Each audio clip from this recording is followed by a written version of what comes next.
ikaw na empleyado ka, tayo pares empleyado dito. Pares lang tayong pinapasahod ng ating boss. Oo, nasa position ka lang. Pasalamat ka, nasa position ka.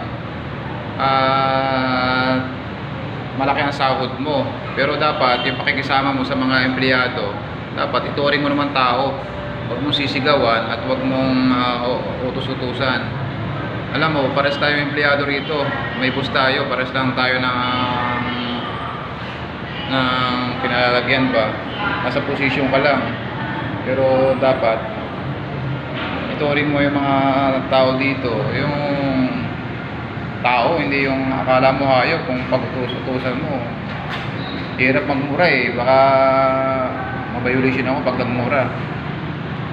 Pag empleyado ka at nasa posisyon ka lang, huwag naman na ituring mo sa ibang tao na empleyado, eh, feeling boss ka. Ay, nako.